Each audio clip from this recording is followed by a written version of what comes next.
I'm Josh Sigman, and I'm a mortgage lender. I'm also a geek for money, not just earning it and saving it, but literally everything about it. I love that money has rules. It has its truths. I love investment strategies, and I love making money work for us. For so many, money is emotional. For me, it's logical, like a puzzle. My passion is also helping others with their money. I love looking at people's finances, dissecting their puzzle, and rebuilding with strategy and purpose, and I'm really good at it. I'm making this podcast about my money strategies, not the things that are written in books or sold in programs. It's a podcast outlining the lessons I've learned and used for the past 15 years. These strategies help me and those who use them save more, give more, create wealth, and retire early. Let me teach you how to build your net worth. You ready? Welcome to Sigman Sense.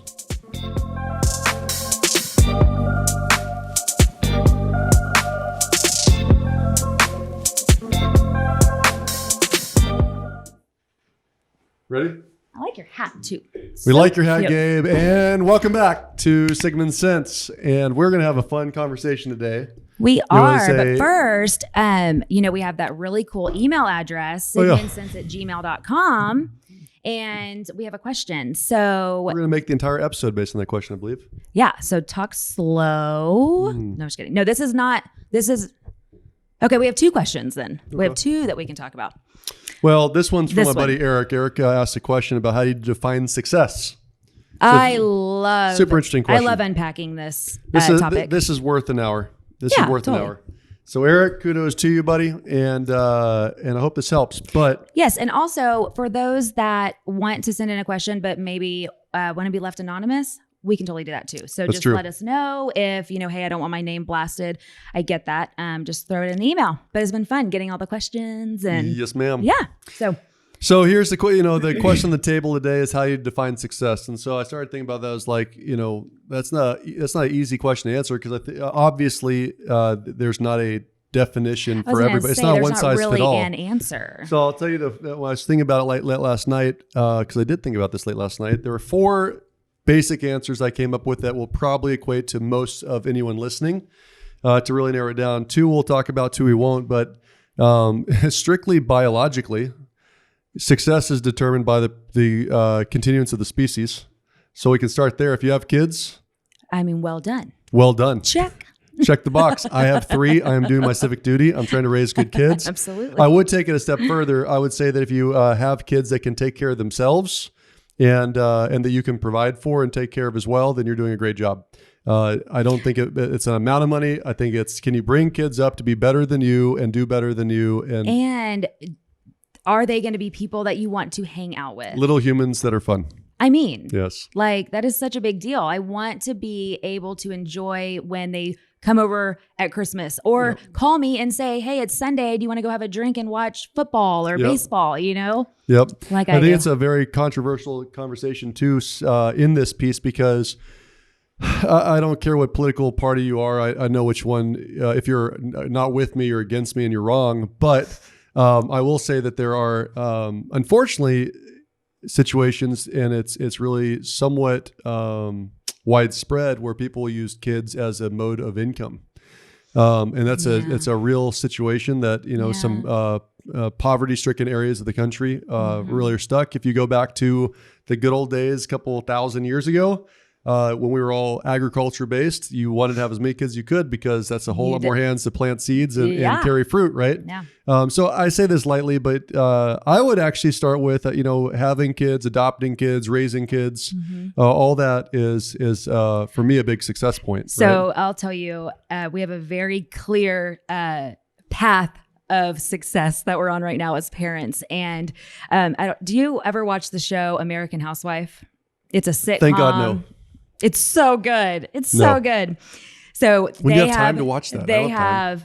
I just sit around and binge all day. What are you doing? So it's a family of 5. The daughter's the oldest. She is leaving for college, so she's in her senior year of high school, and she is such an airhead, and it is hilarious. It is so funny. And the middle son he literally has, success posters all over his wall, and he's like, trying to start hedge funds and trying to figure out he wants to go to Harvard, and the only way he's going to get into Harvard is by being a ballerina. So it's just so polar opposites, right? And the oldest daughter, they realized, was completely unprepared to go to college. And so they created a life skills list for her. And it has all sorts of things: how to change a tire, how to plunge a toilet, how to jump a car, everything. And so we created one for KK. Did you? And it has been so much fun. Not saying that KK is a total airhead. She's not. She's very intelligent, but she does definitely have some moments. But she would agree, by the way. But it's also funny that you just don't know what you have forgotten to teach them. Example, we went to the grocery store on Sunday, and you know how you went in the produce section, you gather it all up and then you put in the SKU number to weigh it. Mm-hmm. She had no idea. That's funny. How do you miss that? Meaning me, how do I miss that? But I guess you just assume they're watching you. Yeah. There's plenty of examples of that. I think that you're right about it. I think one of the easiest ones that, if you want to test your kids, have them read a map. Oh. Try that one. When your phone tells you turn right, turn left. Oh my gosh. Have them look at a map. Like, she doesn't know. Ask, like, literally just be at your local HEB or whatever and say, point in the direction there are houses. Oh. Kids are like they're gonna get lost. My buddy has no idea. Yeah, Jeremiah has a company that he does wildlife biology. So he goes out in the middle of the freaking woods in like thousands and thousands of acres, and he's going to look at herps and amphibians and all this stuff. And he has these college kids and graduates from A&M that go out there with him to go do whatever. And he was telling me a story about one of them. They all have GPSs because they've got to mark where they're at. And one of them, the GPS wasn't working. And he's like, oh my God, how are we going to get back to the car? He's like, well, I mean, the car's that way. We'll just start walking that way. Right? Like, but people are looking down all the time. They're not looking at their environment. That's what we decided is the reason they're looking literally down. I was like, KK, do you know what our crossroads are? Like, where our house is? What would you tell people? She's like, it is bizarre. So now that's what we're doing when she's driving. I'm like, and this is what road? With the and quiz. This is a weird tangent that we're going on. Yeah, but we'll get back to the definition of success. The first one's kids, and I agree. It's like, can we bring up good, healthy, contributing members to society, humans that you want to hang out with, and there are a bunch of assholes, right? Don't be an asshole. It's the second one, I think that a lot of our viewers would agree with. This would be another definition of success that I think people often miss is, do you know where you're going? Like, there's a lot of people that are spiritually driven, right? And success would be whichever religion you might be. Like, do you get to hang out with the big guy, right? And I don't want to miss that either, because I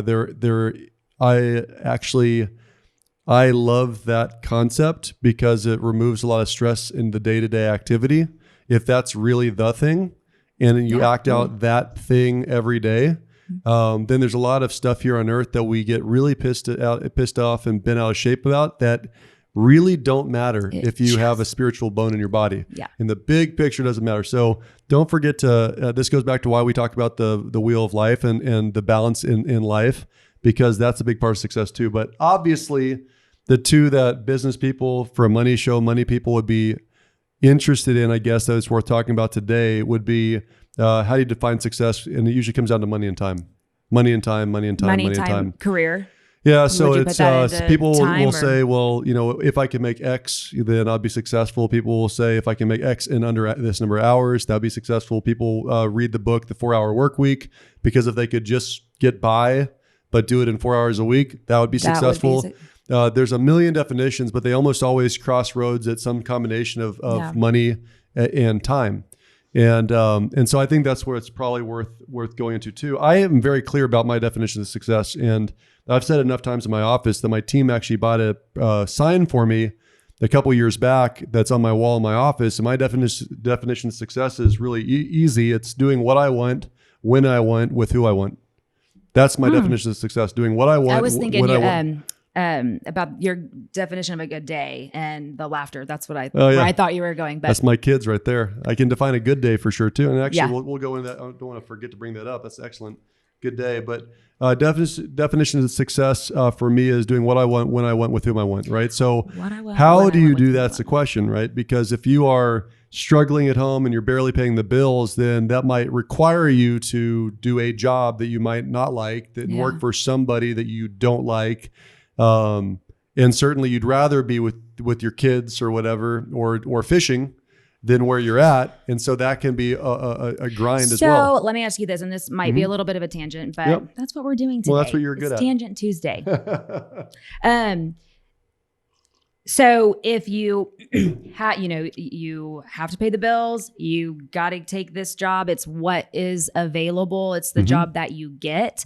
How long do you think you should stay in that job, because it's getting the necessities taken care of? Therein lies the question. So let's talk right? about this. That's worth talking about, because I'll give you two specific stories I can think of right now that are happening, and I can give you the scientific answer is my professional answer. So my mother-in-law, her husband passed away 3 years ago, and she's terrified that she'll outlive her money, right? Like, this is a situation for a lot of retired people. Yeah. But she sits on a piece of property in a very desirable part of New Braunfels. And when she sells it, she'll never have to think about it again. It's just the truth, right? I know the value of the property. I know how frugal she is as a German lady. So she's worried about living longer than that piece of land will be able to. Well, she's not making choices to do anything because she's afraid about running out of money, right? My Nana was terrified of that as well. Well, and so this goes back to kind of that question of time and money, right? And so this is more of a sensitive personal subject, but I think that it relates to so many people, it's worth sharing. But, Christy's dad and mom are these old Germans that, they saved every dollar. They never threw away anything. Like, there's everything that you're about to throw away that was your kids is an artifact that deserves its place in the attic. Right. And I love that about them. And they have amassed, land. They've amassed a couple rental properties over a lifetime. And the two of them, I remember their conversations 5 years ago, they wanted to be closer to the grandkids. The grandkids are, 30 minutes away where I live. And they were always talking about one day, someday we should sell this property. We can buy a property close to Josh and Christy. And, but they never did, because they wanted the property value keep going up, because they were afraid of running out of money. Right. And so on the one really sad part of the conversation, my father-in-law died. Yeah. So, this is a ongoing conversation on social media, on TikTok, with generational differences of live for today. Tomorrow's not ever promised. And there's truth to that. There is truth to that. Oh my gosh, yes. So this is the balancing act. This is the balancing. Because, the argument is like, I want to climb a mountain when I'm 30, not when I'm 70. I want to go visit the world when I'm 20, not when I'm 60. And so generational differences, people, will one day, someday do it. There is no guarantee tomorrow, but there is a guarantee that you'll need money if you're still alive tomorrow. So that is a guarantee, right? That is a guarantee. So when you go, so that's one story I think about. So I literally had this conversation last night. It's interesting that you brought this up. Last night, I'm sitting there talking to my mother-in-law, and I brought that up. That story I brought up. I said, hey, listen, like, it's been 3 years. Why don't you come be my neighbor? When are you gonna be my neighbor? You're here every day. Yeah. Like, I don't need you driving 30 minutes each way. Why don't you just be my neighbor? And she still said, well, she verbalized it. I'm afraid that I won't be able to afford it. So I did the quick math of how long do you think you're going to live? And she told me an age that everyone thinks they're going to live, and I presume 30 years longer. Wow. And I said, okay, so 30 years longer would be an overestimate. And she said, yep. I said, cool. You will not run out of money. Period. End of story. So it's like, let's get on with it. So what's really cool is this morning she was asking me. This morning she asked me. I was walking out the door this morning, and she's like, so what does it mean when a house is in pending status? Which means she was looking at properties. So I was like, oh yes, come live your life, be my neighbor. So now, did you see her, like, could you see a sense of relief in excitement or okay, so she is bought in. Like, well, she believes it, but it goes back to we don't know what we don't know. So all I had to do is do the logical breakdown with a budget. Hey, listen, if you have a free and clear property, you're going to have, $2,000 a year of taxes. Of insurance. You're going to have $8,000 a year of taxes. That's $10,000. The electrical bills will be about the same. The water bills are going to be about the same. You're going to have a $200 yard guy because you're probably not going to want to mow a yard in my area. But I feel like that's what you're going to be doing. Right. No, I'll pay for somebody to do it. No problem. Mason. Right. Mason can do it. Mason's old enough. They are age. But it's really interesting. I broke it down. She said, you could see her going in her head. She's like, okay, I think you're right. And I said, yeah, don't earn $1 of interest and divide your this by this. And you're 110 and you're not in trouble yet. And you're where you want to be. Yeah. Probably a piece of that was I do firmly believe, this is where I get very hippie, is, things have to come in the right time, you know, and it was before this, maybe she just wasn't ready to hear it. She wasn't in a space that she could accept the information for whatever reason. That's cool. It is really pretty cool, but that's the one in the equation, right? Now, let me start by saying, or finish that story by saying, she has the capability and the wherewithal and the money to do what she wants to do today. Right. Okay.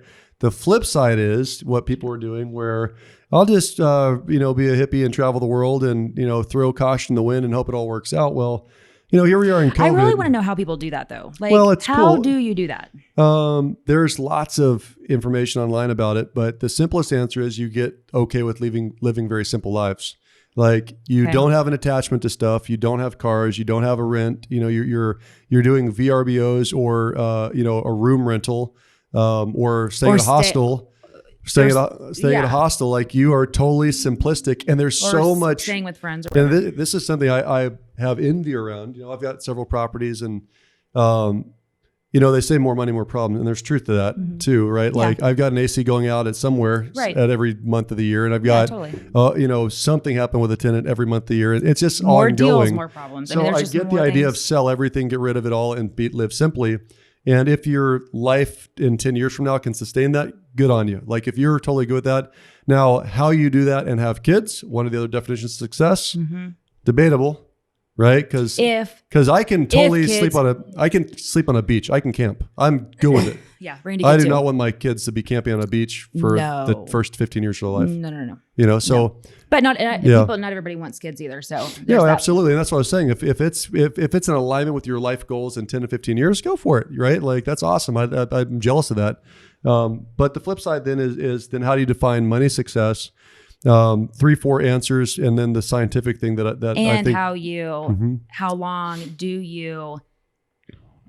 you stay in a job that you don't love because it gets the job done and provides for your family or provides for you or whatever, your lifestyle. Yeah. So I think there's a lot to that. We'll pull in the threads a little bit because I think there's varying degrees of I don't like it. Like, I've got a buddy that we talk to a lot that would love to be self-employed. That's not ready to be self-employed, but at some point wants to be. But right now is a means to an end. He can buy a house and he can save some money and he can start getting his equipment and he can be really ready. And someday I might want to do that. So that's not unhappy with the job. That's the desire for more, right? Versus somebody works in a horrible environment with a shitty boss, with shitty work conditions, with no boundaries as far as, when you're done with your job, the boss keeps bothering you at all hours of the day, day and night, right? So there's things like that for sure. And that the scientific answer, which I always go to, is the story about the marshmallows, the 2 marshmallows. Have you heard this one before? I have not. This is the second time you've delivered a new story. Well, I've got stories all over the place now. But I've learned through Ryan Avery that teaching through stories is more effective than anything else. So I teach through stories a lot right now. I know, but I have heard a lot of your stories and. To have 2 new stories. I got exciting. 4 more for you. Good. So one of them right now is, and this isn't a story as much as it's a psychological test for children. So there's a psychological test that they've done for decades, which is the Marshmallow Test. And literally what they'll do is they take a young child in the room and they say, hey, you can have a marshmallow right now, but if you wait 5 minutes, I'll give you 2. Oh, this is on TikTok, right? It's been going around for 30 years. It's not a TikTok thing. This is like 30 years ago. It's living in the moment, Josh. It's probably longer than 30, 50 years ago. Honestly, it's decades because they actually track the performance of the deferred gratification. And so that's what I'm trying to get at is deferred gratification. The answer is If being where you're at right now allows you to save up, allows you to pay down debt, allows you to get some safety cushion in the event that you fall far, that you don't fall all the way. If it gives you life skills, if it gives you employment skills, leadership skills, if you can keep learning, delayed gratification, assuming we don't get the big bullet, the lightning strike is a good thing. And you said this, I'm just going to say it differently. And you can live with that. You can live with this life. Yeah. Like it doesn't, you're not slipping into severe depression and being harmful or abusive or whatever, right? Right. You can live with it. Well, and I'll take it a step further than living with it. I find that as long as I'm growing in some way, it's not tolerating. Like I feel like living with it is tolerating. Like I don't want anyone to just tolerate a marriage. I don't want anyone to just live with their boss. Yeah. But it's the deferred gratification of, I understand that this is where I want to be long term, but I understand that's a great stepping stone to get where I want to be. Right. I think there's a fundamental difference. But we're also making the assumption that this person is growth minded and right, because there's fixed mindset. Which there would never be that question either. They don't want to be self-employed if they're a fixed mindset person. True. So it's not going to be that they might just not self-employed, but this is good enough. It gets food on the table and a roof over my head, and the kids have clothes. Oh, way past that. Do I love it? No. Yep. Does it work? Yeah. Does it matter? Yeah. Does it matter? Right. And it's, I'll give you I've got one of my best friends in the world, a guy named Josh, just a wonderful human. Him and his wife were crazy, successful agents here locally. And they walked away from it. They just got up and walked away from it to make half the income, in a different city, closer to family. Yeah. And they're hunters. Not everyone listening is a hunter, but they wanted to go back to where they're from, and they like to hunt, and they and their kids and their uncles and husbands and cousins. They're all hunters. They are truly some of the most lovely and wonderful people. Yeah, Josh and Jessica Wyland, if you're listening. Yeah, if you are. She just posted on my my Facebook page. Yes. Yeah, it's something. So it goes back to I do believe in designing your own life.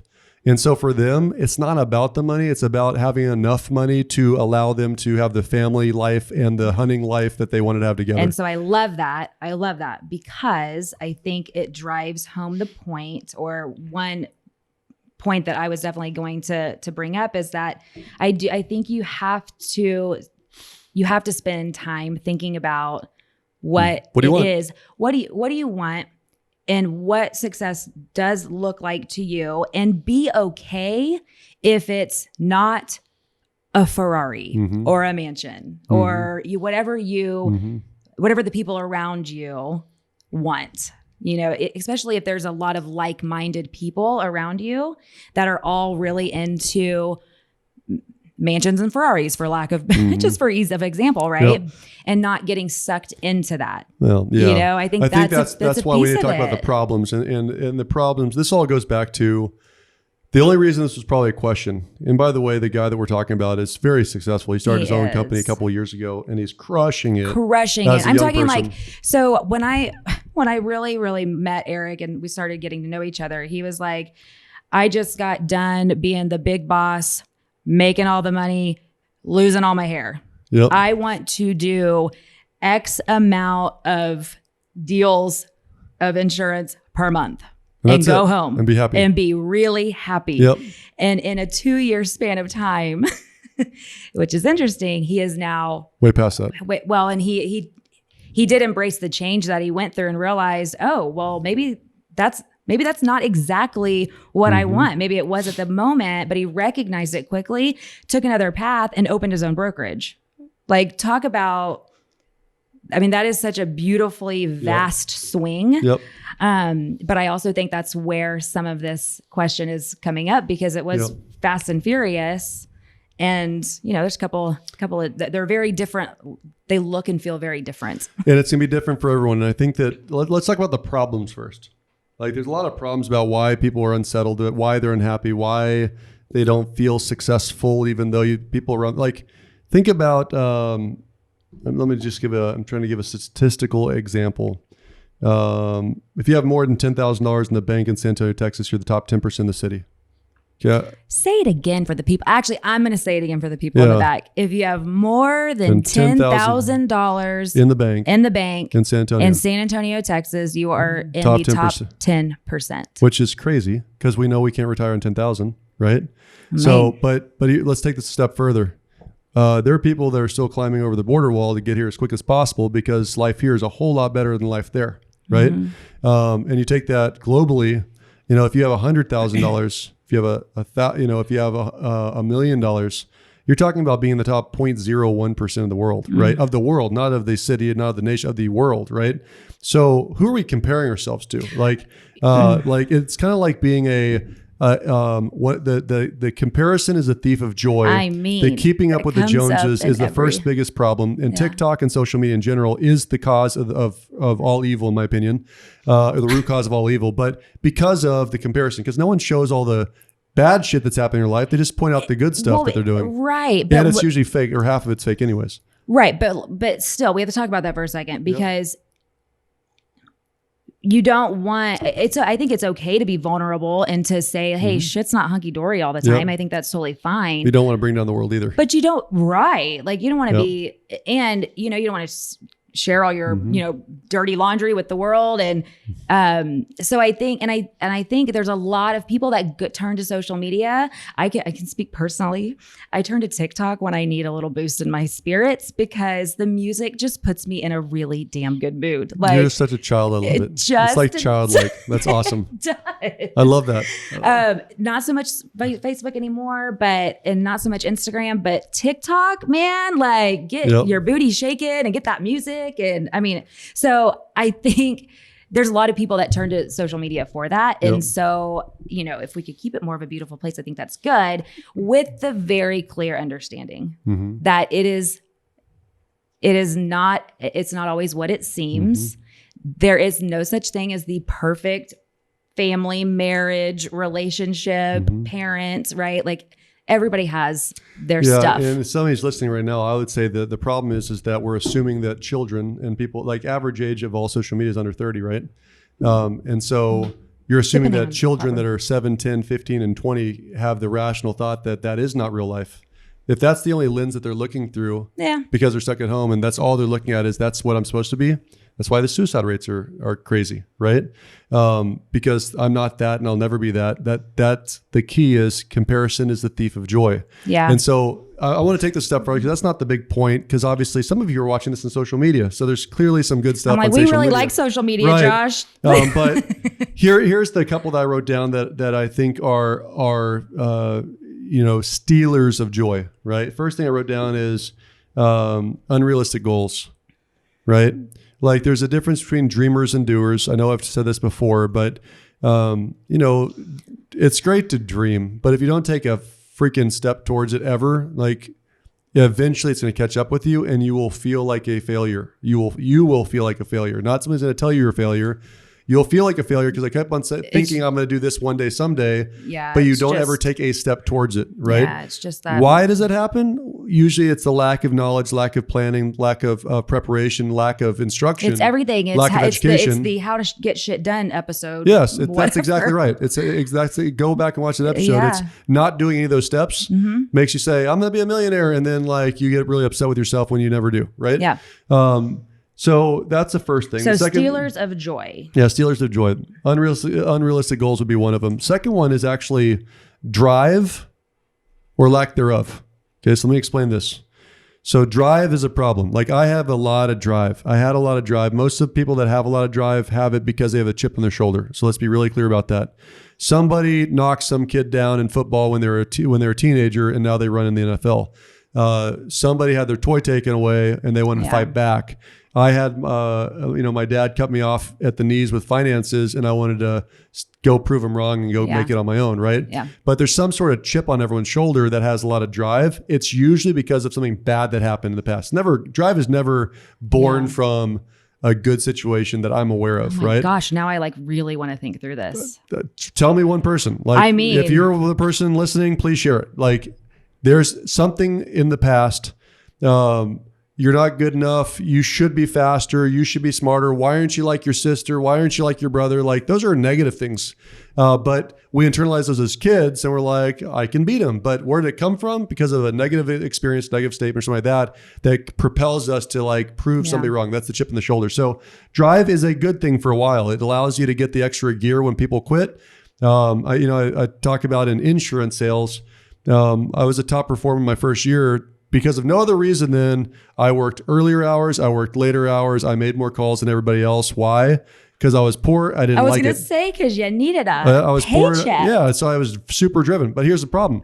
Like I hit a number that I thought I was excited about, and what happened? Wasn't enough. Mm-hmm. Never enough.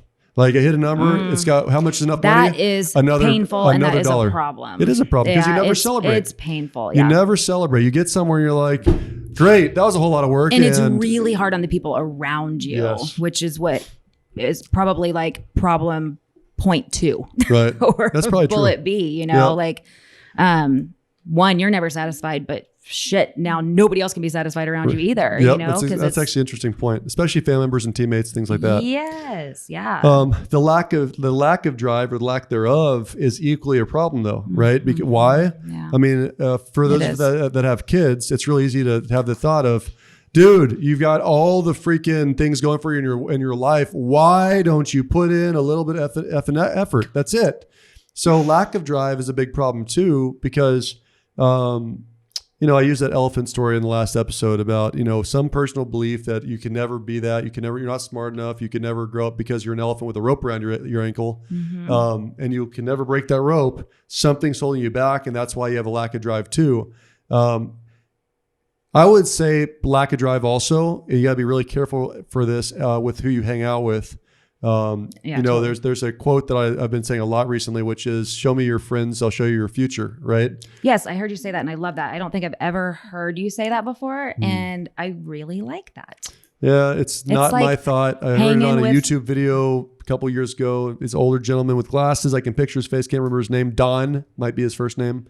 But it's the same as, you hang with the dogs, you get the fleas. That's right. Well, you are the average of the 5 people you hang out with. And so, unfortunately, a lot of us grow up, I'm not putting myself in this situation, but a lot of people grow up with ignorant, idiot parents, right? So if all you watch your whole life is people sitting on the couch all day long, growing by the dozens of pounds each year and really living off of Social Security or Medicare or something like that, not because you're incapable of working, but because you choose not to, that is a learned trait that is passed on for a lot of people. Mm-hmm. That's either going to suck them right into no drive, or they're going to have that internal feeling of, I don't want to be like my dad and mom, so I'm going to get the hell out of here in the way I'm going to outwork everyone else, which will cause that drive. But the lack of drive is a real problem too, because, you can teach everything, but you can't teach grit and drive.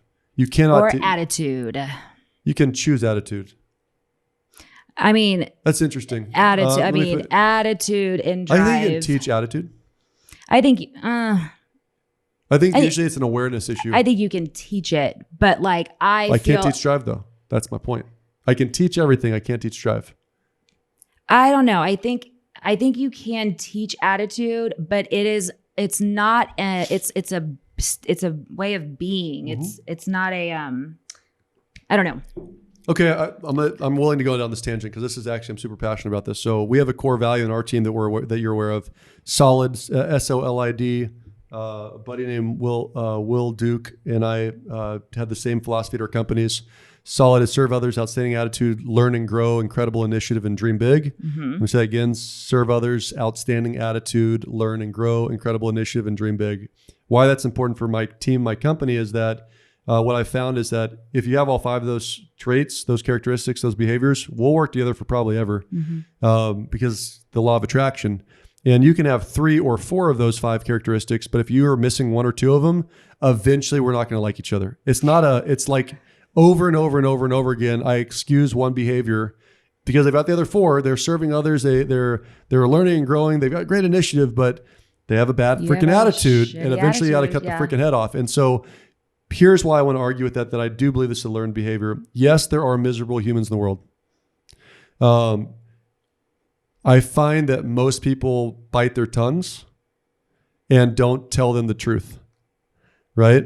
And so most people bite so the person with a bad attitude, the people around them are biting their tongues and not telling them how bad they suck. What do friends do? So you're complaining about you're complaining about your husband to a bunch of friends. What do most friends do? Agree with you or disagree with you? Well, that's a whole nother episode. This is what we're talking about. But what does the average friend do? You're right. He's an asshole. Blah, blah, blah, blah, blah. Most of the time, most people will not risk their own relationships to call people on their BS. Or they understand that there is a time and a place and it's called venting. And it is... I don't understand that. Clearly. This is in fact a learned behavior. Venting, the understanding of a vent session it can be learned. It can be learned. I got taught that by you. Yeah, no, it's awesome. Pause button for all you men out there. Let me teach you something that I work with a dozen women. And has for years. Yeah, for 15 years. And let me explain this to you. It took me about 10 years to finally figure this gem out that somebody should have taught me in my handbook of being a dude. The answer is that when a woman speaks, when your wife speaks, when your girlfriend speaks, when an employer speaks to you, and they're venting, that's the word we're using right now, where they're venting. Code word. Men inherently want to fix problems. Like we think damsel in distress, holy shit, there's a problem. I need to fix it. Fix it. So what you have to understand is... And she's begging me to fix it for her. Because I am a hero and I'm going to do this, right? Look, she can beg any harder. And so we do that and then we wonder why we piss them off further. And the answer is that you have to understand... Or they question. If it's a 411 issue or a 911 issue. For those guys that don't know the old phone codes, 411 is information. 911 is send the freaking police. Right? Send it, yeah. So when you understand that, hey, stop, Brynn, you're really upset right now. Is this a for my information conversation? You just want me to listen and say yes, ma'am, or is this a 911? You're saying there's a problem, you need to fix it. You need to fix it because it's going down fast. I'm telling you, this will solve most of the problems between men and women. If men will, and then when you get really well oiled with the people on your team and those around you and your relationships, you can start the sentence by saying, this is straight up 411 vent session.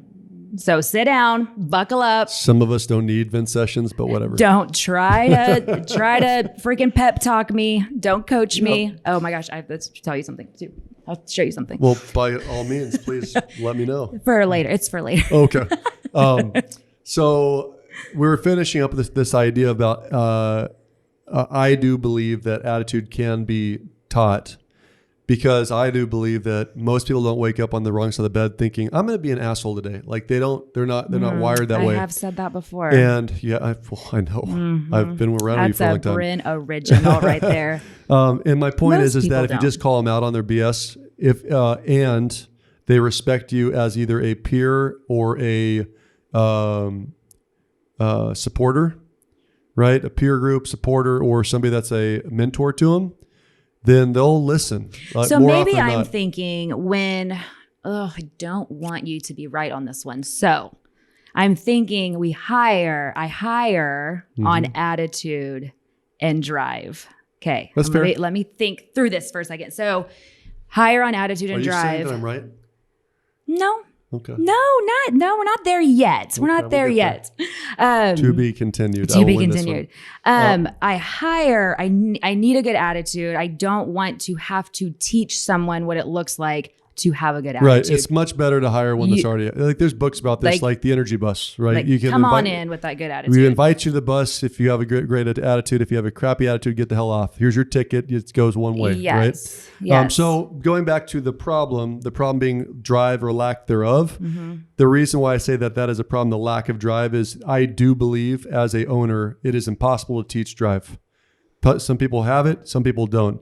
It is internal like switch that is either on or not. Now, yes, a great coach, a great mentor, a great counselor, a therapist can sometimes flip the switch, but like, holy crap, it's rare and it's awesome to see, but it's rare. Yes, I actually had but they have to decide to do. Yeah. Okay, so I had this conversation with somebody yesterday, and it was, we can't have a team of drivers. We can't. Like there has to be people on the team that are the S's for the disc profiling people, right? The steady Eddies that want a calm and predictable world that they live in. Sure. And they don't need, they're not driven by this elevation of career, and they're not driven by that, right? So I don't know where I'm trying to go with that, but it's like, it's in the same vein, because in that case, that person is not undriven, right? Well, no, it goes back to how they define their success, right? So a S personality that wants a $40,000 salary and is happy and is able to work their work hours and get home to their kids. I guess that is still kids. Technically is a driven person, because they're driven. Okay, all right. Yeah, hell yes. Yeah, okay. What I'm trying to get to is the overarching question is how you define success. Right. It's not a dollar amount. It's a dollar amount for you. It's not amount of time. Like you look at some of the best of the best of the best, they would rather be working every minute of their day than be with a family. That's why they've been divorced 5 times. But if they love that, then kudos to them if that's how they define success. Some people would rather literally, like, definition of success would be, if I could, like for me, last year, one of my big ones that you're aware of was just coach my kids. I want to be home to coach my kids every single freaking day, right. Whether I'm an assistant coach or just at the practice, whatever it is, I want to be there. And to me, that was a definition of regaining time and success, right? Right. So I don't care how much money it is. I don't care how much time it is. Was there a time in your life where that was not? 100%. I don't like babies. My wife hates that I say that. Like when we had our first baby, I was like, so turn the baby over when the baby's 3 and I will rock it as a dad. Now, don't say that to your wife. Ever. I was let's talk about our first interview. Josh, no, why? What? Oh gosh. No. So Josh and I have our middle children are both boys, and they are both within a couple of months of each other as far as their ages go. And so our first interview, we sit down. I'm like, I just had my baby. He's 6 months old. Let me show you a picture. And you're like, I don't need to say it. I have a 6-month-old baby too, and they all look the same. I forgot to say that. I'm like, that's kind of embarrassing. Does your baby look like this? Because this is my baby. No, I think all babies look like little monkeys. Like they all look the same to me. They turn into real people about 3 months. Or 3 years. Well, whatever. Who's counting? I actually regret that looking back I was a younger father, and I wish I had been more present those years. Yeah. I wasn't.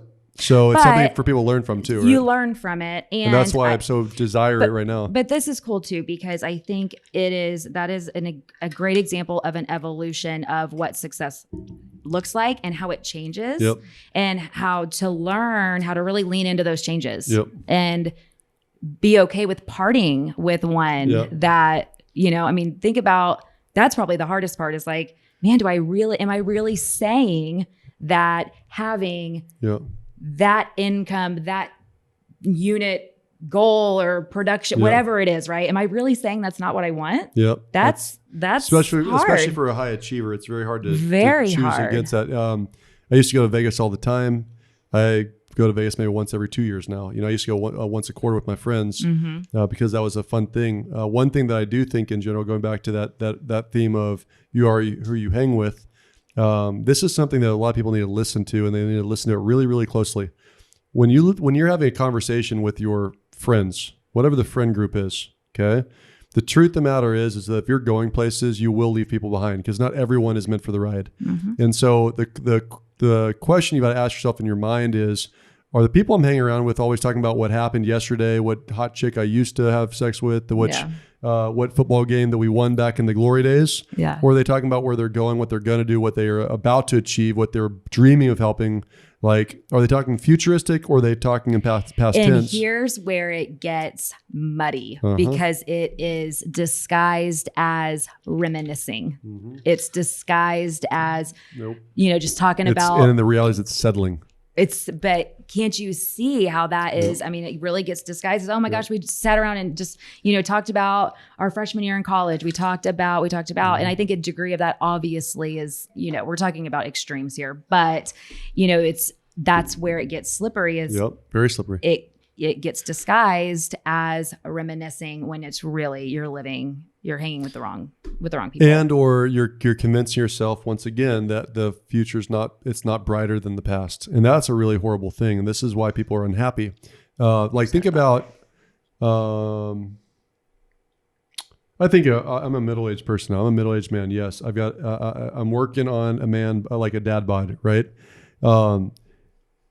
I still Randy saw a picture of you today and he said he needs a chicken fried steak. Well, thank God. I'm working on it. That's awesome. I think my point in saying that is that there are a lot of people that tell themselves that, hey, if I'm 45 or 42, I'll never look like I did when I was 25. And I'm going to tell you, like, the gym I go to, there's a couple of 40-year-olds in there that are the most insane looking people. Yeah. And they look better than they did in their 20s. So, but it's a difference of choice of what they think is possible in the future. They're living for what's going to happen, not they're telling themselves, oh, my metabolism is different than what it was 20 years ago. Right? Yeah. It's the other thing too, dang it, I keep like having these thoughts and I keep losing them. It's okay. You're joining, you'll be middle-aged soon enough. Well, my birthday is on the 8th for all the people in the back. It's on the 8th. And I'm 36, although Walker swears I'm turning 35. It is hilarious. He's like, no, mama, you are 34 turning 35. That's where we're going. You're going to live with that. That's okay. I'm living with it. I am going to the beach. Okay, just making sure. I am going to the beach. Cool. I am. So keep on going with the problem. Oh, and I was going to say, I have to say this. I'm sorry. Please interrupt. I have to say this. The thing that also happens is... I forgot again. That it's... don't do that because it's a really real... that really not that much time has passed. And you just... What? Oh, that not that much time has passed. Mm-hmm. And... oh, there's still time. And you're like, no, girlfriend, it's been 15 years. Yep. You are coming up on your, not your 10-year high school reunion, your 20-year, your 30-year. And so getting real with like, it's time. Mm-hmm. It's time. And we are growing as humans or we are living, anyways.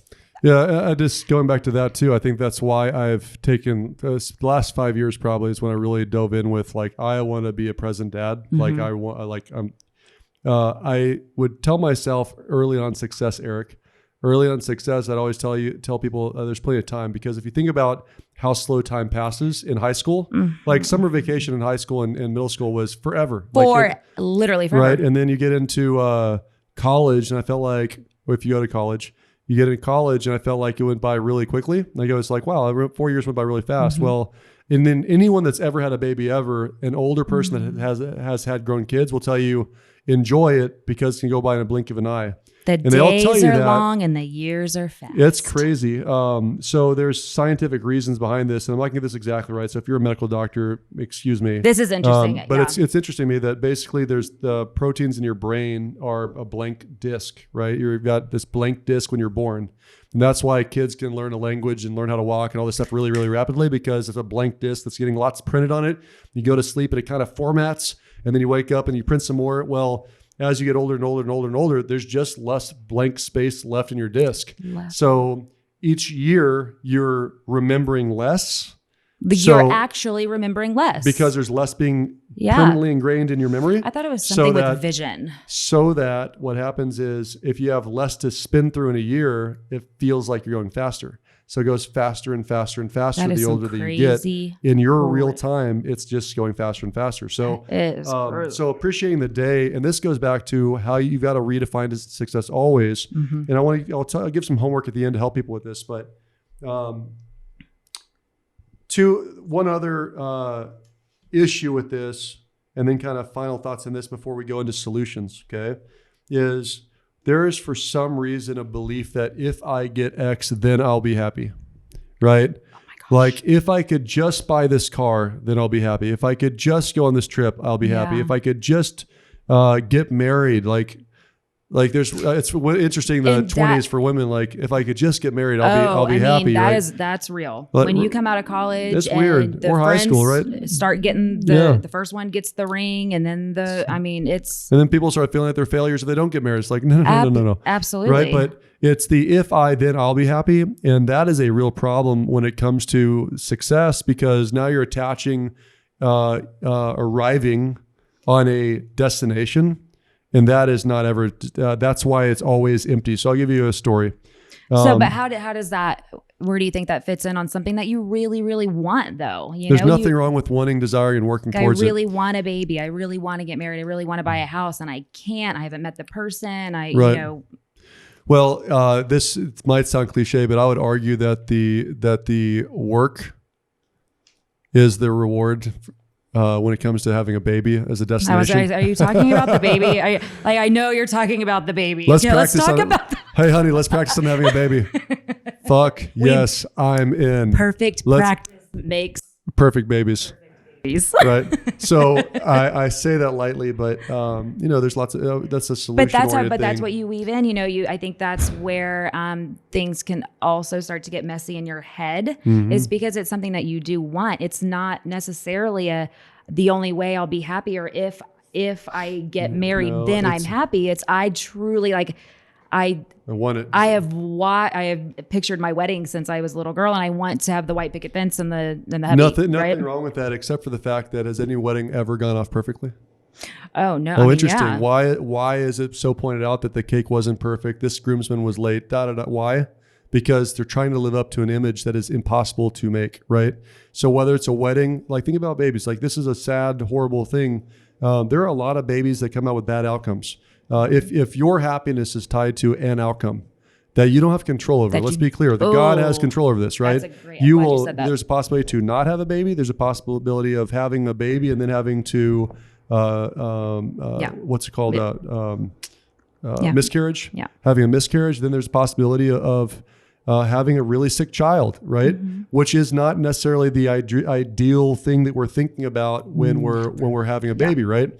So if you get so attached to a specific destination, like if I can just make $1 million or have $1 million, then I'll be happy. I promise you, it's just like the wedding. It's never what you picture it to be, which goes back to lots of great books about this. My favorite are by Josh Metcalf, Chop Wood, Carry Water, and Pound the Stone, which was really one of the main solutions. Did you see that he has a new book out? And did you see his TikTok video I sent you? Maybe I saw the TikTok video where he's going door to door in an apartment complex or something. He's selling his book. Yeah, actually super impressive. But yeah, so shout out to Josh Metcalf. Like it helped me at one of my down times. I was off really badly in 2018, and those are the two books self-assigned that I read. And Pound the book. Actually, no, Rick Ruby assigned those to me from Core Training. But Pound the Stone and Chop Wood, Carry Water are both the solution, which is get in love with the process, not the result. Like fall in love with the day-to-day.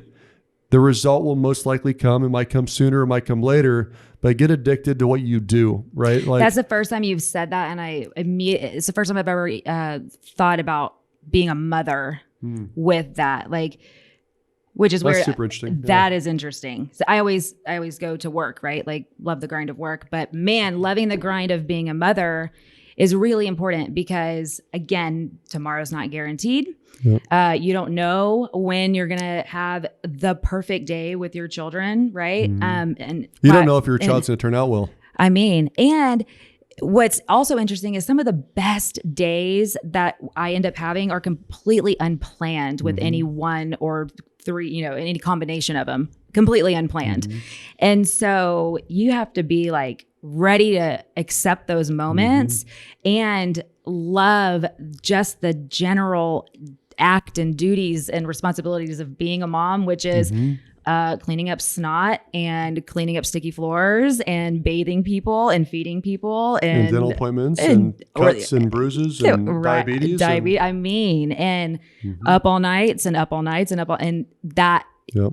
Luckily, I can say I used to think there was something wrong with me because I was like, is it weird that I don't want to play with my kids? Like, I don't want to like play. I love to take care of them. Like, I love to make them breakfast and lunch and dinner. And I love to read them books and put them in their pajamas. And, like, I love all that. But my imagination is just like not firing that well anymore. I want to play.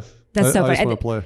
I would love to take a poll and see if that's like a male versus female thing. Because I think guys are really good at like playmates, like always, like it was so cute when my brother had his kids because I'm like, oh, Bryce just got 2 new buddies. Like it was the cutest thing. That's cool. And they're very, very, very that way still. It's super cool. So anyway. Yeah. And it just goes back to, if you get focused on what you're doing to win the day, one thing you brought up earlier, which really brings me a lot of joy. So let's talk about this, because this is part of the solution, and understanding is, you are either on the solution side or it is the problem. There's a difference between happiness and joy, period, end of story. I did not understand this. There's lots of therapists that will talk to you about this. I had to go to some. Lots of books will talk about this, but happiness is typically an external force, and joy is typically an internal force. Okay. So let's talk about that for a second. Happiness is external. I'm happy when I get a big paycheck. I'm happy when my wife kisses me. I am happy when my son hugs me. I am happy when I score the winning shot. I'm happy when blank. Well, when you see your friends, unfortunately, you don't have control of a whole lot of those. Like, if I'm happy when my wife does X, that means that there's a whole lot of room for her making me unhappy, which I can't control. Is this about the destination again? No, this is about one of the problems, which is understanding that people are living trying to in pursuit of happiness, which is a destination, versus joy, which is internal. Right. So if I am tying my happiness to this business taking off, if I'm tying my happiness to my husband has freaking flowers for me on Valentine's Day, then we're just hoping and praying that my husband makes me happy. Otherwise, I'm gonna be pissed off today. But it's out of my control. It is an external force. Whereas joy comes from within, and the joy piece is I love who I am and what I can do for others. Right. So if I can, like, my definition of happiness, which really created my joy, was when I went on a trip to Boston with my kids, and we went to Martha's Vineyard. This is your great day. Yeah, this is the great day. This really made for the appreciation, no matter how the world takes me, of the day itself. Because 2 of the 3 I can control 100% on my own. Okay, which allows me to stay in a state of joy. So the story goes, true story. I was last summer, actually, so before COVID, so when we could actually travel. We went for 10 days, amazing family trip with my, at the time, 7. That was such a good trip for y'all. It was so good for us. It was so healthy for us. It was like amazing. The fact that I know it was a good trip for y'all, because y'all travel a lot with others, and it was really cool to see y'all. It was a top 2 or 3 trip of all time for me. And so we went to Martha's Vineyard, we went to Plymouth Rock, we went to Boston, we went to a Red Sox game. We did all these really cool things for 10 days, just the family. And really blew it out from a standpoint of, I wanted to see some history. That's why I went to Plymouth Rock, and we did the Patriot Trail, the Liberty Trail. That's why I went to Red Sox game to experience something. And we were a family just having a great time in Martha's Vineyard and things like that. And so we're on the way home, we're on the plane, and on the plane home, I'm a weirdo that's always quizzing and teaching and whatever. But I asked my kids, I was like, hey, Aubrey, what was your favorite part of the trip? And Aubrey said, well, favorite part of the trip for me was probably the Liberty Trail. And I said, really? And I said, why was the Liberty Trail? Like, because you got to imagine, we walked around for miles, like miles and miles, stopping to read plaques and walls, which not everyone likes to do, to learn about the history of Boston and where the Declaration of Independence was read and things like that, and like where the Redcoats are coming. The Redcoats are at Paul Revere, where he lived, things like that, right? And anyways, she's like, well, I go to school and I read about all these places and read about all these people and read about all these things, but to actually stand there and be in the steps of history, that was an amazing experience for me, right? So I said, oh, that's super cool. That makes me really happy. And then I said, Mason, what was the favorite part of your trip? And he said, well, obviously, Dad, it was Red Sox. Man, he's a baseball kid, and this is a second pro game he'd ever been to, but it was Red Sox Yankees, which isn't a bad game to go to. Anyways, so well, tell me about it. And he said, well, when I go up to bat, I've got 10 parents behind me cheering, right? When they're when you're in that place and you can feel the energy of what's going on, right? What an experience that was. And I was like, okay, that's pretty cool. So you've got Aubrey, learned a lot. She wanted to learn. You got Mason, his experience was the big thing. So I turned to Presley, who's my youngest, and I said, hey, Presley, what was your favorite part of the trip? And she said, actually, it was last night. And I said, last night? So this is what you don't know, is last night was the last day in Boston, and there was a crazy rainstorm. So all of our plans got rained out. We literally sat in the hotel room last night. Me and Presley, she's my girl. Good, right? This would be that's it. Give me a good rainstorm. So we were sitting in the hotel room just playing cards and ordering room service.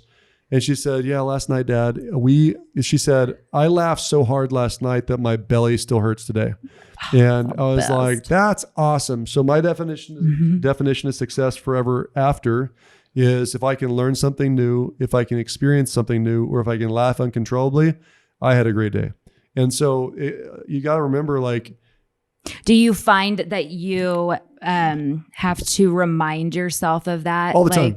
And maybe you'll go like a couple of weeks and be like, oh shit, like I haven't even thought about. No. When I get in an ungrateful state of mind and I had a bad day and I know that my business is doing well and we're employed during COVID, not everyone is, and I'm healthy and my wife and kids are healthy and not everyone is.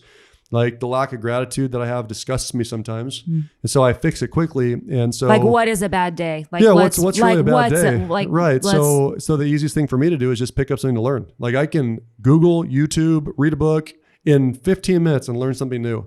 And I still have a good day. In fact, as recently as 2 nights ago, I've got Mason reading all summer long to try and keep him on track for school. Good for you guys. Y'all have worked really hard at that. Worked really hard at it. And, Mason is reading a book about interesting plants and animals around the world. So he walks in and he tells me about the hairy toad. And I'm like, what the hell is a hairy frog? It's a hairy frog, sorry. He said, a hairy frog is a frog down in South America. And it's literally it's called a wolverine frog, where basically when it's being attacked, its bones go through its knuckles and it's got little spikes like Wolverine. And I was like, that's not true. And he said, read the book, Dad. And I was Weston just told me the same thing. That is that's crazy. Funny. That is funny. Yeah. So okay, I'm going to go and quiz him on like where. So I was like, and literally my response was, I just had a good day. That was my response. I learned something new. That is awesome. It happens like that. And so that is going awesome. back to. And I think you can definitely train yourself to do that too. Oh, 100%. Like, it's the gratitude journal in the morning, every single morning to make sure like, you can define what's going to make a good day today. Like literally my gratitude journal that I use, you write down, you read, mine has a little Bible in it as well. So you read a little Bible excerpt, then you write down what you're grateful for. Then you write down what's 1 or 2 things that you can do to make today great. And at the very end of the day, what's one thing I learned? Like that to make today. That's perfect for you. Right. Yeah. That's just especially simple, if you're just learning. Keep it simple, stupid. Like what am I going to do today to make today great? So going back to the title of this is like, how do you define success? I would also argue that the shorter the unit of measurement, the happier and more joyful you're going to be. I would agree with that. And, I was going to say something that has really helped me. And I don't have to lean on this always, but I definitely use this when I feel like shit's getting a little wiggy. Yep. Is I have written down, of course, I'm a note taker. So I have written down the things that make me feel like a good mom. Like when I can read together with any one of the kids, that makes me feel like a good mom. When we play cards together, that makes me feel like a good mom. When KK and I can sit and just talk slowly and about life and maybe teach her a thing or two or give her my experience, that makes me feel good. And I know that for me, that is what fuels. My mom tank has to be really full for me to be able to operate well at work. And so I know that as soon as I don't get enough of those types of things with my kids, then that's when things get wiggy all the way around. And so basically what I did and what I do is I create little checklists, like at the end of the week or at the end of the day, whatever, did I have a good conversation with KK at least once this week? Check it off and be proud of that. That is because I have defined that as success. That's awesome. I have defined that as success. And I made time to read. I made time to play a game. I read time. Well, here's the beautiful thing about that, right? So this is about the process. Because one single conversation with KK is not going to make her a wonderful young lady. But that done well over years. Yes. Is going to help ensure a better outcome. Yeah. Right. And I learned, when you don't have a ton of quantity of time, you really got to make sure that the quality is there. And so as much as I love a good Jommy night, movie night, and that's what we do on Fridays, like really trying to do things that are more engaging. And although there's always a place for movie night, don't hear me incorrectly, but what's funny is you can't, the same thing, by the way, applies towards money. I can't not bring that up. What you just said, as far as the shorter the amount of time I've got left, the more impactful it's got to be. Guess what? Same thing works with money. So true. It's a lot easier. Like, it's always funny. I'll just use a diet as a great example for most everyone at some point went to a lake or a beach when they were a kid, like when they were old enough to care about what they looked like, right? So high school or shortly thereafter, right?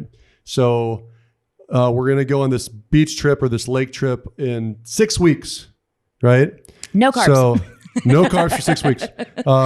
But what happens is all of a sudden most of us wake up at like 3 weeks left and like, holy crap, I wasn't that great at my workout regimen when I was eating the first 3 weeks. Now I've got to like double down. Now I've got to run every day and eat no carbs or whatever the crazy diet's going to be. Yeah. It's that much more important. So with money, it's the same thing. It's so much easier to do a little bit along the way, early on and often. Like the little bit could just be do a budget. Just do a budget. Just a little Start bit. it as early as you possibly can in life and just do a freaking budget. Yeah.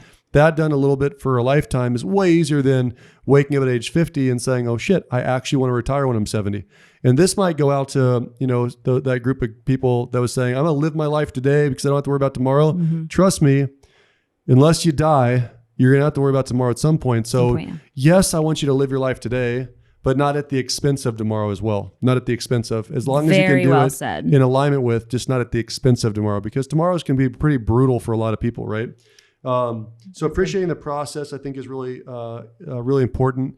Another way for me that I brought up a little bit earlier, to help me stay focused on success, and helping with my definition of success is just learning something often. Like, what am I growing towards?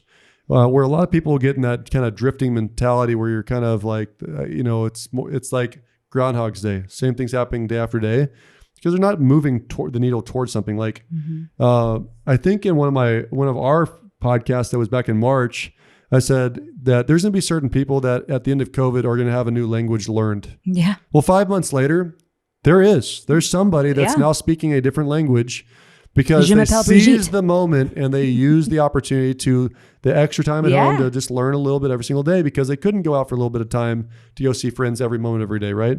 So what are you pursuing? I don't care what it is. If it's a hobby, awesome. I don't care because if you are going to bust your ass all day long, but you know that this afternoon for 2 hours I'm going to play racquetball and I'm getting better and better and better at playing racquetball, that 2 hours is enough to not just satiate, but like make a great day for somebody. Right? Absolutely.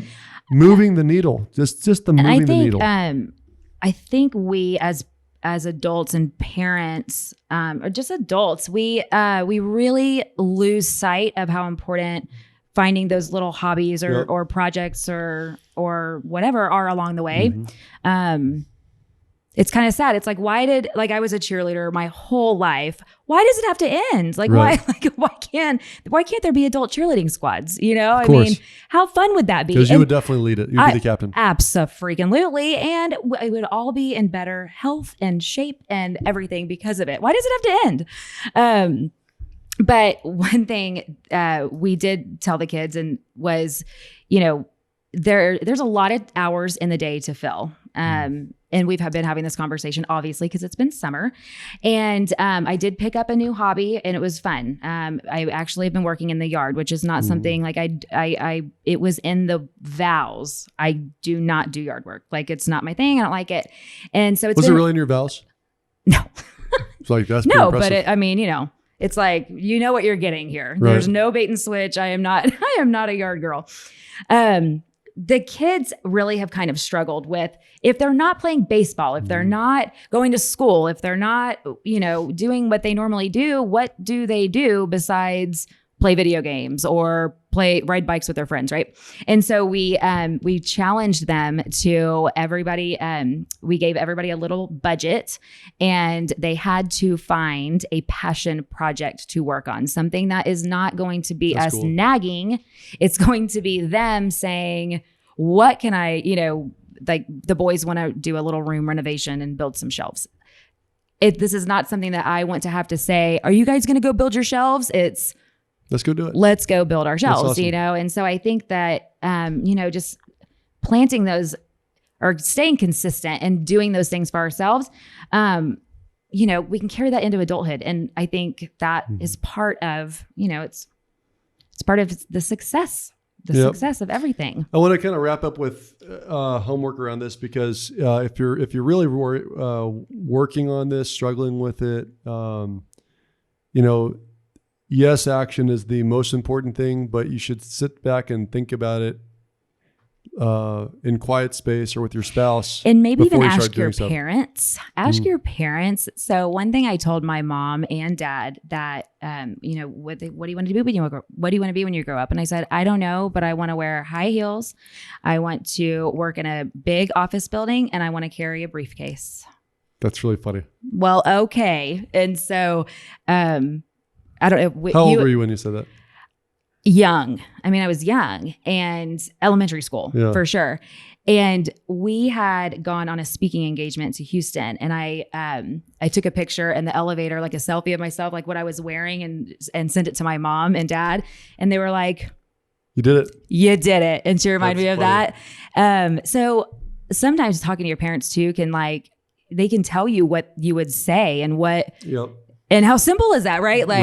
And I'm not going to lie, I do feel pretty good in my rocking heels. And when I pull up to our beautiful office, That's funny. With a great bag, it feels pretty damn good. Well, here's my final thoughts, and I want to make sure that you guys start working on this for homework. So the first thing is like spending a little bit of I have in my calendar an hour a week, every week, that I work on my business, not in my business, right? That's why I call it work on your business, not in your business. So if the business is the business of life, if the business is your family, whatever it is, like taking a little bit of time every week to work on it, look at it, address it, measure it, whatever is super important. And so coming up with your, it doesn't have to be work related, it doesn't have to be money related, but what is your 1-year goal and vision? What is your 5-year vision of your life? What do you really, I'm very clear about how I'm going to die. I know where I'm going to retire. I know where I'm going to die. My wife is very clear about how many months she'll be with me where I retire. But I don't think I know where you're going. Are you going to tell me? I'm going to be in Jackson Hole, Wyoming. Oh yeah, I knew that. I will be in Jackson Hole, Wyoming. I will be 100 years old. The way I'm going to die is I'm going to be swinging an axe, cutting wood on my own. And I'm going to have a fucking heart attack and die in the snow, and I'll be happy. And that reminds me of Breaking Bad. It reminds me of how he dies in the... I didn't see the end. Thanks for ruining it. Don't tell me. Oh my gosh. But yeah, I haven't seen the end. Ever. But seriously, I'm very clear about that's something I want. So literally once a year, I talk to Chrissy. I'm like, should we go up to Jackson Hole and look at land? Should I go buy a lot right now? It's something that we're constantly talking about. That'd be fun. But yeah, and Christy's really clear, I will be up there all the summer months, 6 months a year, and you'll be by yourself for 6 months a year. But we have that conversation. That's a real ongoing conversation we talk about. We talk about what's enough for us to retire and be comfortable, not and have what is important to us, not have a freaking yacht that's not important to us, right? So not keeping up with the Joneses, but what do we really want? Where do we really want to go? And then you massage it, talk about it, play on it. And then the question then always goes back to, well, what are you actively doing to move the needle towards that? I have to give you kudos in this area. You are very, very good at being true to who you are and what you want. Yep. Because you could arguably have whatever you want or whatever you think they want you to have. Yep. You really could. And you're very flip-flops, hunting, let's go and play in the woods, you know, and let's just chill. Because that's who you are. Stay humble and hungry. But that's who you are at the end of the day. And I think you just deserve kudos there because you really do stay true to that. Yep. I don't need cocaine and helicopters to be happy. I don't need that. Helicopter? No, I don't need that. That's my wife always says. That's where rich people die. Rich people die in helicopters, right? Rest in peace, Kobe. Small planes. She doesn't want to get in small planes. I'm like, my dad had a small plane. She's like, great. Our family will not. It's like, okay, cool. And then I decide, is this the sword I want to die on? Do I want to argue about this or no? I'm like, how about boats, baby? How about boats? And she's like, no, I get seasick. It's like, okay, cool. The woods are what's left. That's why I play in the woods. So it's really not you. It's Christy keeping you humble. Yeah, it's fine with me. She won't let you do another crazy stuff. But Eric, for what it's worth, I hope that was a helpful conversation. If any viewers disagree with something I said, that's awesome. Let me know about it. And I'll address it. And tell us what tell us what your secret sauce Please is. Please get into the conversation yourselves. Yeah. And email us, email us any other questions, but doing a 1 year, a 5 year, a 10-year vision, a life plan, what you want, you think. Some bucket lists. And bucket list things along the way, but then really break it down to the daily, like what's going to make today great? What's to make this week great? And if you can focus on just winning the day, not where I'm going to be, like what I'm going to do today to win the day, I think that I know in my professional and personal experience, my level of joy is through the roof the last couple of years. Yeah. And which is great. People that have been around me, they'll say the same thing. Like my level of joy is through the roof, and it has nothing to do with how much I'm making.